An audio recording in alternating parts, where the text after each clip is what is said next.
Et nous devons prêcher comme le disent les Écritures. Et aussi croire comme le disent les Écritures. Et mettre en pratique ce que les Écritures nous demandent. Voilà. Mais j'ai deux prédications du frère Franck, dont il a mentionné Luc 12, 42, que là aussi, ça lui concernait. Maintenant, j'ai un litige et je sens en moi que je ne peux pas partir sans le payer ou bien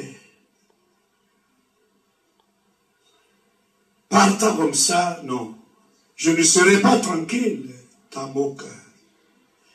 Il y a eu aussi une promesse que j'avais donnée, faite à l'Assemblée, de dissocier la mort de l'Antichrist. Je ne sais pas si vous vous souvenez de ça. Parce qu'on a suivi notre bien-aimé roi de Franck dans une de ses prédications retransmises.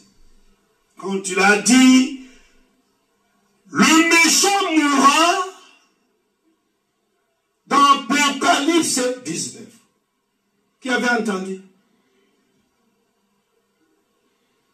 Voilà. Moi aussi, je suis un auditeur de ces prédications retransmises. Et j'ai entendu ça. Mais comme chacun de nous croit, c'est-à-dire grandit, même en connaissance, Frère Branham aussi grandissait. Il disait, par exemple, dans sa prédication, la restitution de l'arbre de l'épouse. Là, il dit ceci. Je peux dire une chose ici et dire une chose ailleurs. Moi, Branham, je peux faire ça. Dire une chose ici à Paris et une autre chose à Kinshasa. Mais Dieu ne peut pas faire ça. Il dira toujours la même chose. Parce qu'il ne peut pas se contredire. Et je disais souvent, Frère Branham, toi tu es un prophète. Comment dire que tu peux dire une chose ici et autre chose ailleurs? Et sa réponse dans cette prédication est que, car je suis un homme. Je ne suis pas Dieu. Pour me tenir en rigueur, Dieu a dit, mais tu changes. Celui qui ne change pas, c'est le seul de notre Dieu. Il est le même hier, aujourd'hui, éternellement. Voilà. Et frère, quand Frère Branham disait ça, cela n'exclut pas Frère Franck. Non, c'est tout homme, c'est tout homme. Ne soyons pas des fanatiques, comme des branhamistes. Et ne devenons pas des fanatiques en qualité de franquistes. Mais nous sommes des chrétiens. Avec Branham et avec Roi de Franck. Mais celui que nous suivons, c'est le Seigneur Jésus-Christ. Mais Frère Franck était un docteur. Dans notre génération incomparable. Il était l'administrateur, je peux dire principal, des mystères de Dieu. De la parole révélée. Comme chef de dépôt. C'est de lui que nous recevions. Que nous avons reçu la nourriture. Lui a reçu de William Marion Branham. Branham a reçu de Dieu lui-même. Et nous avons reçu de Roi de Franck. Parce que c'est pour leur donner. C'est lui qui nous a donné la nourriture. C'est pourquoi nos ministères lié étroitement avec celui du roi de Franck. Mais le ministère du roi de Franck était lié très étroitement à celui de William Marion Branham. Tu ne peux pas sauter Franck pour lier directement ton ministère à celui du prophète. C'est faux. Tu n'auras pas d'écriture. Voilà. Tu n'auras pas d'écriture.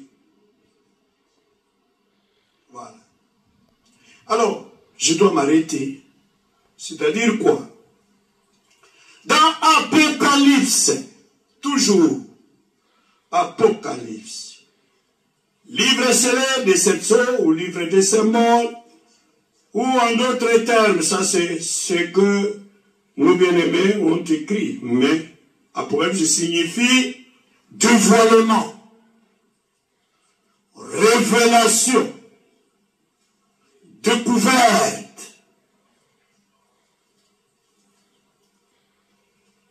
Et dans Apocalypse 19, pour gagner du temps, ici, c'est le Seigneur qui descend sur un cheval blanc, verset 11. Puis je vis le ciel ouvert et voici, parut un cheval blanc. Celui qui le montait s'appelle fidèle et véritable. Et il juge et combat avec justice. Ses yeux étaient comme une flamme de feu. Sur sa tête étaient plusieurs diadèmes ou plusieurs couronnes. Il avait un nom écrit que personne ne connaît. Si ce n'est lui-même. Il était revêtu d'un vêtement teint de sang. Maintenant, le nom que n'importe qui peut connaître, c'est celui-ci. Son nom est la parole de Dieu. Ça, nous le connaissons.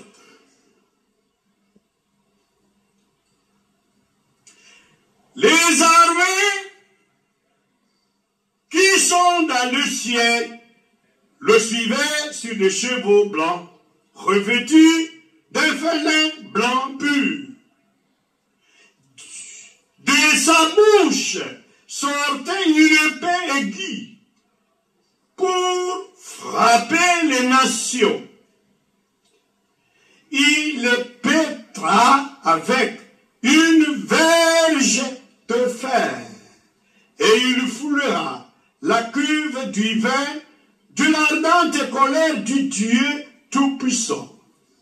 Il avait sur son vêtement et sur sa cuisse un nom écrit Roi des rois et Seigneur des seigneurs. Et je vis un ange qui se tenait dans le soleil. Il cria d'une voix forte, disant à tous les oiseaux qui volaient au milieu du ciel, venez, rassemblez-vous pour le grand festin de Dieu, afin de manger la chair du roi, la chair des chefs militaires, la chair des puissants, la chair des chevaux et de ceux qui les montent, la chair de tous, libres et esclaves, petits et grands. Une grande fête. Et je vis la bête, le roi de la terre, et leurs armées rassemblées pour faire la guerre à celui qui était assis sur le cheval et à son armée. Maintenant, au verset ici, c'est-à-dire verset 20, et dans cette dernière bataille, avant l'établissement du règne de millénium, et la bête fut prise, et avec elle le faux prophète. Ces deux personnages responsables de toutes ces choses seront pris, arrêtés, capturés. Le faux prophète qui avait fait devant la bête les prodiges par lesquels il avait séduit ceux qui avaient pris la marque de la bête et adoré son image.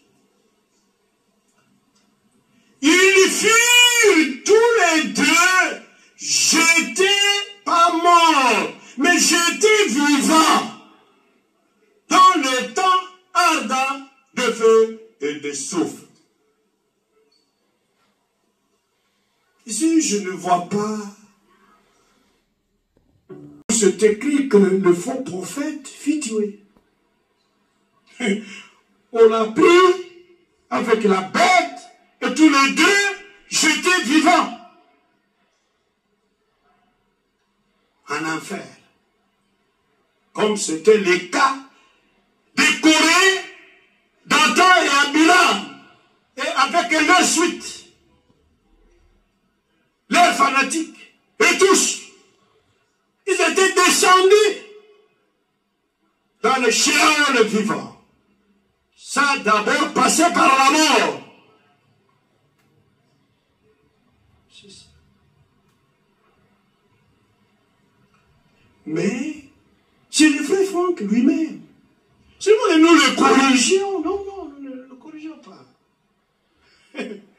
Dieu lui-même lui avait révélé, ou en d'autres termes, l'avait corrigé. Et ici, vous connaissez le passage, mais je vais pour aller vite pour l'atterrissage. Dans cette prédication, ou dans cette brochure écrite par l'homme de Dieu, Walter Frank, le retour de Christ. Il dit ceci, à la page 25.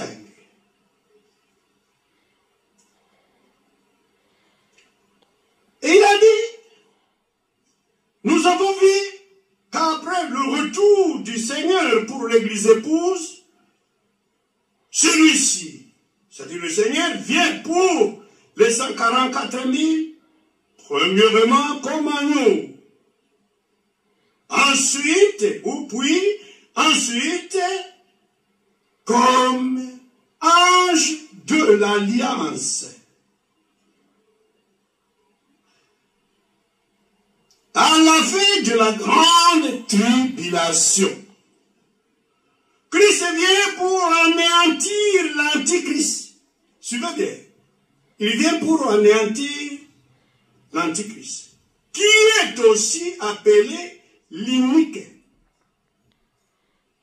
Retenons les instructions de l'apôtre Paul, disant que l'antichrist ne pourra manifester pleinement sa puissance que lorsque celui qui le retient encore est disparu. Celui qui le retient encore, c'est qui?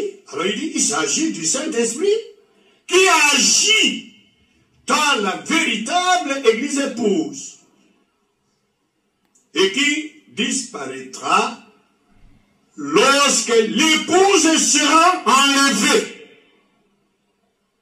Et alors, il donne un passage de la Bible. Et alors, sera révélé l'inique que le Seigneur Jésus consumera par le souffle de sa bouche.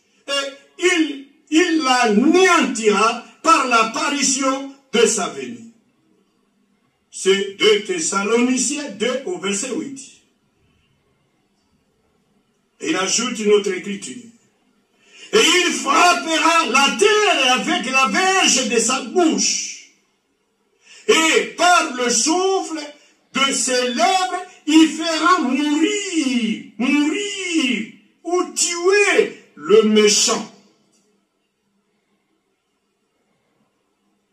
qui est l'Antichrist. C'est Ésaïe 11, verset 4. Mais là, il dit dans Apocalypse 19, dit verset 11 à 16, le Seigneur vient sur un cheval blanc. Il est appelé fidèle et véritable. Et il juge et combat en justice. Et son nom est la parole de Dieu. Et une épée aiguë à deux tranchants sort de sa bouche afin qu'il frappe, pas l'Antichrist, mais les nations. Les nations. Et lui,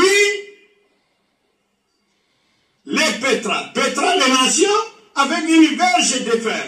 Et lui foulera la cuve du vin, de la fureur, de la colère de Dieu le Tout-Puissant. Une description semblable se trouve dans Apocalypse 14 à 17. Et l'ange, ainsi de suite, ça c'est pour la colère divine. Quand Frère Branham m'a prêché cette prédication que nous avons suivie par la retransmission, il a fait mention de cette brochure. Donc, la brochure ici, c'est conformément avec cette prédication qu'il avait tenue. Mais après, l'homme de Dieu a reçu la clarté, la lumière sur le sujet.